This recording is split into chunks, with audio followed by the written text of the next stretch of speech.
Hello everyone, first time మన channel చూస్తుంటే subscribe చేసుకోవడం మర్చిపోవద్దు. వీడియోలోకి వెళ్ళినట్లయితే రేపు మార్నింగ్ బోర్డు మీటింగ్ కావడంతో జ్యోత్స్ననే సీఈఓగా ఉంచమని చెప్పడానికి శివనారాయణను ఒప్పించడానికి ప్రయత్నిస్తుంది పారిజాతం, కానీ ఫెయిల్ అవుతుంది. ఇక మరుసటి రోజు ఉదయం దశరథ్తో అయితే మాట్లాడమని చెప్తుంది జ్యోత్స్నని పారిజాతం. ఇక జ్యోత్స్న వచ్చి దశరథ్తో మాట్లాడుతుంది. డాడీ, మీకు నేను ఒక్కదాన్నే కదా కూతుర్ని, అప్పుడు మీ వారసత్వం మీ తర్వాత మీ వారసురాలే కదా కంపెనీకి సీఈఓగా ఉండాలి. మరి నన్ను తీసేస్తానంటే మీరు నాకు సపోర్ట్ చేసి నన్నే సీఈఓగా ఉంచాలి, కానీ మీరు కూడా సపోర్ట్ చేసి వద్దు అని చెప్తే ఎలా డాడీ? అర్థం చేసుకోండి, నాకు ఇప్పుడు కంపెనీలో సీఈఓగా తీసేస్తే ఎంప్లాయీస్ ముందు తలెత్తుకోలేను, నా పరువంతా పోతుంది. ప్లీజ్ డాడీ, నన్ను అర్థం చేసుకోండి అని చెప్తూ ఉంటే, చూడు జ్యోత్స్న, నా వారసురాలిగా నా తర్వాత నా ఆస్తి అంతా నీదే, కానీ మన ఇంటి విషయానికి కంపెనీ విషయానికి సంబంధం లేదు.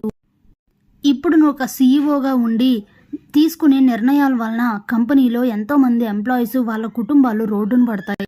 ఇప్పటి వరకు కాపాడుకుంటూ వస్తున్న పరువు అంతా పోతుంది. అయినా తీసుకోవాల్సిన నిర్ణయం నాది కాదు, నాన్న ఏ నిర్ణయం తీసుకుంటే నేను దానికి కట్టుబడతానని అయితే చెప్తారు. ఇంతలోనే శివనారాయణ వచ్చి ఏం జరిగిందని అడిగితే సీఈఓగా తననే ఉంచమని అడుగుతోంది నాన్న అని చెప్తారు.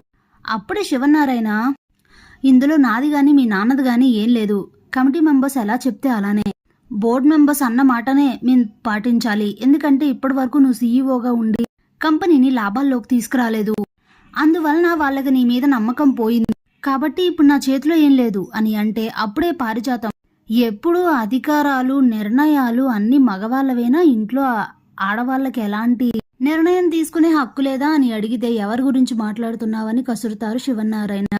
నేను చెప్పేది సుమిత్ర గురించి, ఎప్పుడు ఇంటి విషయాలైనా ఆఫీస్ విషయాలు తనకు సంబంధం లేదా అని అడుగుతుంది.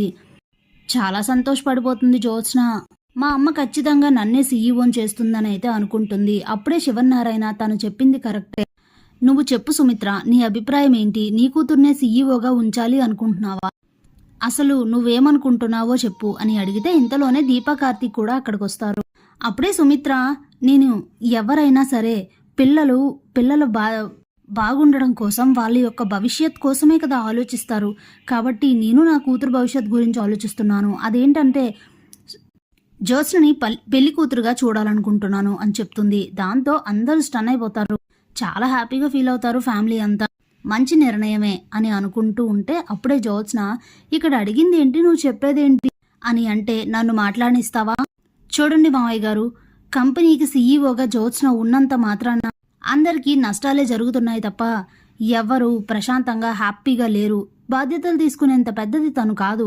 తనని సీఈఓ పదవి నుంచి తొలగించి పెళ్లి చేసి అత్తారింటికి పంపిస్తే చాలు అనుకుంటున్నాను అనేసరికి గుండెల్లో రాయబడినంత పని అవుతుంది జ్యోత్స్నకి. దీపా కార్తీక్ చాలా సంతోషిస్తారు.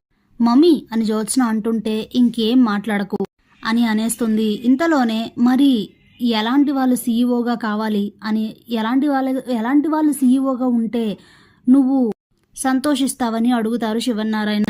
ఎప్పుడైనా సరే మన విషయాలే కాకుండా అందరి గురించి సమానంగా ఆలోచించే ఓ మంచి మనిషి, కష్టం నష్టం ఏది చేస్తే ఎవరికి ఎలాంటి ఎఫెక్ట్ పడుతుంది అనే ప్రతి విషయం, జీవితం మీద ఒక పూర్తి అవగాహన ఉన్న మనిషి కంపెనీకి సీఈఓ అయితే బాగుంటుందనేది నా అభిప్రాయం.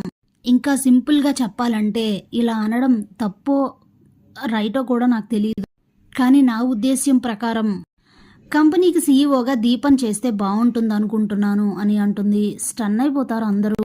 ఏంటత్తా దీపనా అని అడుగుతాడు కార్తీక్. అవునరా, ఇంతకు ముందు నిన్ను సీఈఓగా నువ్వు రిజైన్ చేసి వెళ్ళిపోయావు, మళ్ళీ నువ్వు సీఈఓ అయితే అందరూ ఏదేదో అనుకుంటారు, కానీ అదే దీప అయితే తనని పక్క నుండి నడిపిస్తావు, అలాగే తనకు కూడా అంత పూర్తి అవగాహన ఉంటుంది. తెలియని విషయాలు నువ్వు చెప్తున్నా తను ఎంతో మంచిగా బాగా కంపెనీని నడపగలుగుతుంది.